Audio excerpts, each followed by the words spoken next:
So, with Avatar recently coming back onto Netflix, I felt an urge to delve into what made this show so important to me and so many other people.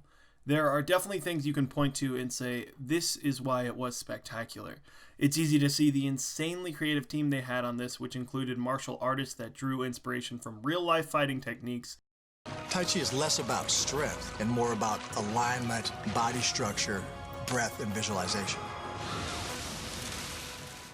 A sound engineer that incorporated different musical instruments from all over the world to make for a universal sound. Once we knew we were doing Avatar, we started amassing random instruments.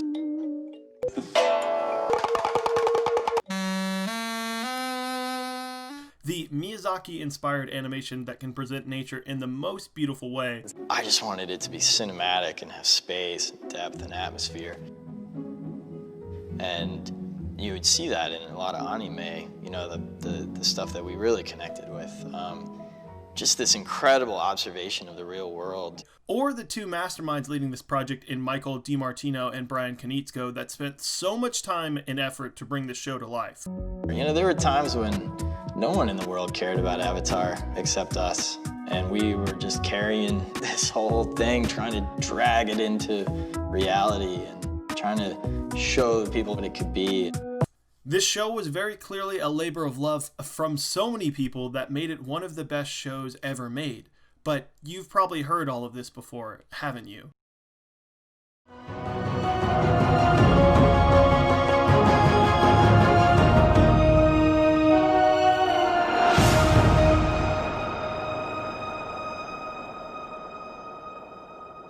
So, quick disclaimer, the rest of the clips you're about to see have a frame over them that I created.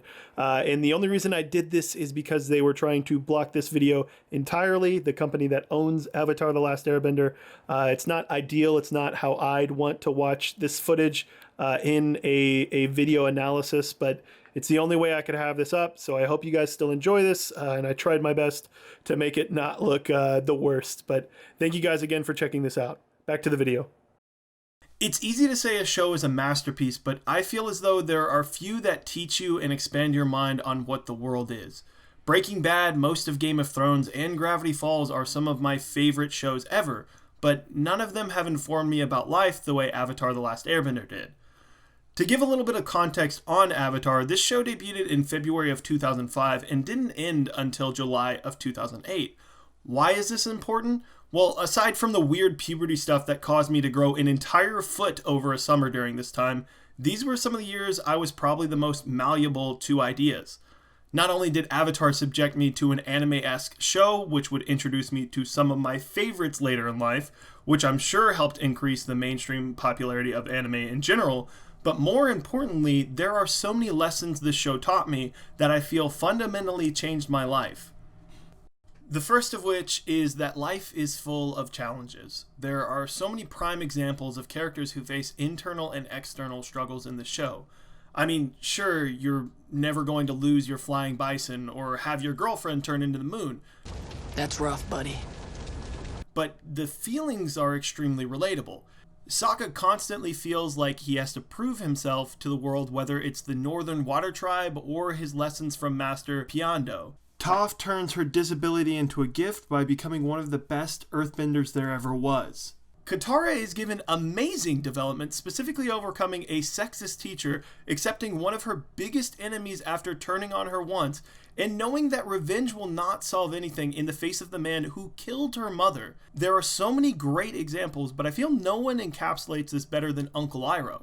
This man was born into one of the messiest families there has ever been. His grandfather killed the previous Avatar in every airbender he could. His little brother is a maniac that more than likely killed his father, and his niece is just as crazy as his brother. There is so much depth to this character, starting from just being a goofy uncle to being one of the most powerful stories in this show. I couldn't imagine the deep misery he was filled with the loss of his only son, which we later learn about. When he returns from the war, he's regarded as a coward and watches his insane brother take the throne. There's a colossal amount of guilt, anger, and sadness that must be going through this man's mind. And what does he do with that? He becomes an inspirational figure for any character that is fighting for the side of justice, constantly sharing life lessons. This is so great. No one has ever believed in me. While it is always best to believe in oneself, a little help from others can be a great blessing. This man is called a traitor and locked up, and he overcomes that by getting gains to protect the world. No one, I repeat, no one has faced the same amount of adversity that Uncle Iroh has faced, and he still is a wonderful teacher to anybody he can be. I feel like Uncle Iroh, in some ways, was teaching me the same lessons when he was speaking to Prince Zuko. Speaking of which, brings me to my next point.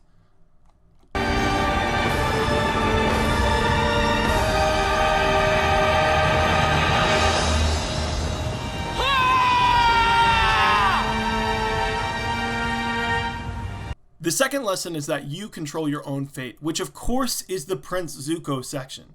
It's been said a million times, but Zuko is easily one of the most well-written characters in history. Starting off as a banished prince with only a goal of capturing the Avatar, his character feels like a broken record yelling about honor until we're given the Storm. The Storm is where Avatar became more than just a standard show. It took two semi-generic protagonist-antagonist characters and expanded upon their character immensely. In less than 20 minutes, you don't necessarily side with Zuko, but you can at least understand the rage and passion he has for this one goal to win back the approval of his nation. He is given further development by not taking Aang, freeing Appa, and defending a family in Zuko alone, which was the right decision, but was met with him again being shunned. Zuko is a child who's still learning what is right and wrong in the world, but even when his actions are morally good, they aren't always met with gratification, which leads to indecision. It's this constant indecisiveness that goes through this character specifically in Season 2.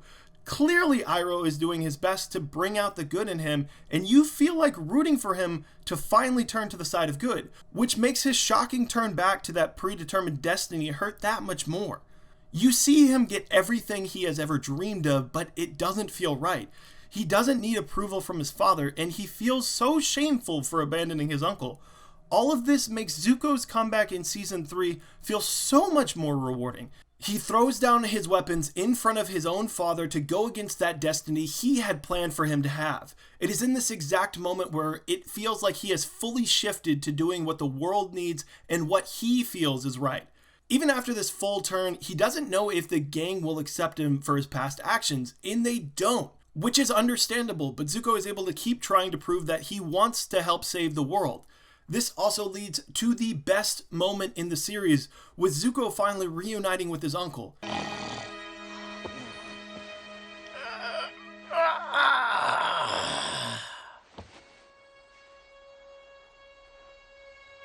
Uncle, I know you must have mixed feelings about seeing me.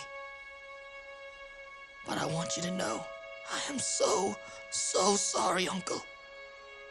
I am so sorry and ashamed of what I did. I don't know how I can ever make it up to you, but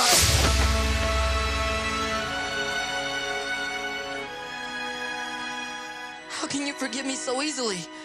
I thought you would be furious with me. I was never angry with you. I was sad because I was afraid you lost your way. I did lose my way. But you found it again. In just a simple embrace, you feel the huge weight lifted off Zuko's shoulders, and just the words, "I was never angry with you," bring tears to my eyes every single time. It's one of the most beautiful moments of a young man finally being the person he's wanted to be, and his father figure seeing that resolution of a tortured individual finally happen.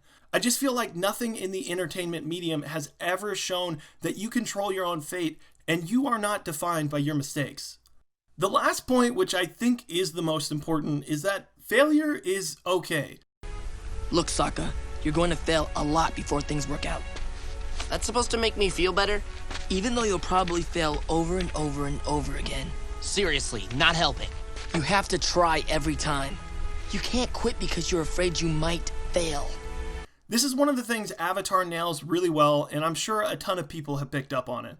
There are so many key and vital moments where these characters fail, but this is best used with our protagonist Aang. There is plenty of doubt inside Aang's mind, which makes sense as the Avatar leaves pretty big shoes to fill. But this doubt does feel warranted as he constantly isn't successful in his plans. Mastering firebending for the first time? Didn't go over the best. Mastering the Avatar state? That was a big miss. Stopping the Fire Lord with your best chance on the day of Black Sun? 3 strikes and you'd be out in a boring sport. Suck it, baseball nerds! The point is, Aang constantly is worried about being a failure to the world, and I kinda get it. I mean, the dude literally didn't master all 4 elements until the end of Season 3. But this really isn't what is important. What is the fact Aang gets up every single time to restore balance in the world. While my struggles are nowhere near as comparable to his, it is still validating to see a kid go through struggles and his failure not being the end of the world when the fate of the world is literally on the line. This pacifist monk is asked to go against his beliefs to save the world, which he doesn't do, and that's okay. There are plenty of moments that any of us have felt like a failure, but I feel like this show lifts a bit of that weight off, showing that failure is an inevitable part of life. If Aang can overcome being shot through the chest, then simple things like failing a test feel as though they are less overwhelming. And all of Aang's failures make his eventual success that much more rewarding. He's conquering the Fire Lord, but again, on his own terms without taking a life. Which, by the way, this is such a perfect conclusion for the show, and there's been a recent amount of tweets saying how cool a season 4 would have been, and Avatar is one of the best shows because it ended.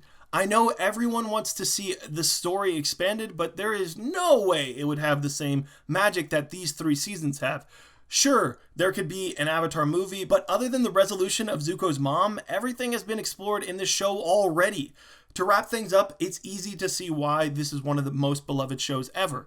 Tons of children grew up with the show, and like me, learned so many valuable life lessons. This is also a show I point to when people claim that cartoons are made for children. That's definitely the target audience, but this show never treats you like a child and constantly is exposing you to adult themes and ideas. This show treated its audience with respect and was met with an immense amount of love from so many fans still to this day. I love the idea that Avatar being available on Netflix is going to inspire so many kids that wouldn't have had that chance otherwise, and I can't wait to see the new generation grow with Avatar as well. That's going to do it for another video on all that film. Just a quick update, I have a couple of videos like this in mind in the near future, as well as some long-form video essays for Foreign Film Fridays. I have a ton of ideas that I want to pursue, it's just a matter of getting motivation and time needed to make them. I'll tease one specifically that is about the beloved characters, the Minions. Just so you know, Mom, I am about to do something that's very, very big, very important. When you hear about it, you're going to be very proud. Anyway, if you have any thoughts on Avatar: The Last Airbender, feel free to share them down below, as I would love to see people share what this show meant to them, who their favorite characters are, what their favorite moments. I posted something on Reddit, a couple people responded with their favorite moments of Avatar, and it was really fun just to remember all those things. I'm currently in the process of rewatching it all the way through for a 4th time. So yeah, no, it's been a lot of fun revisiting this monumental show. And as always, if you like this video, make sure to subscribe to see more of these in the future. And of course, thank you for checking this out. Built a path to be together. Yeah, I forget the next couple lines, but then it goes, secret tunnel, through the mountains, secret, secret, secret, secret tunnel.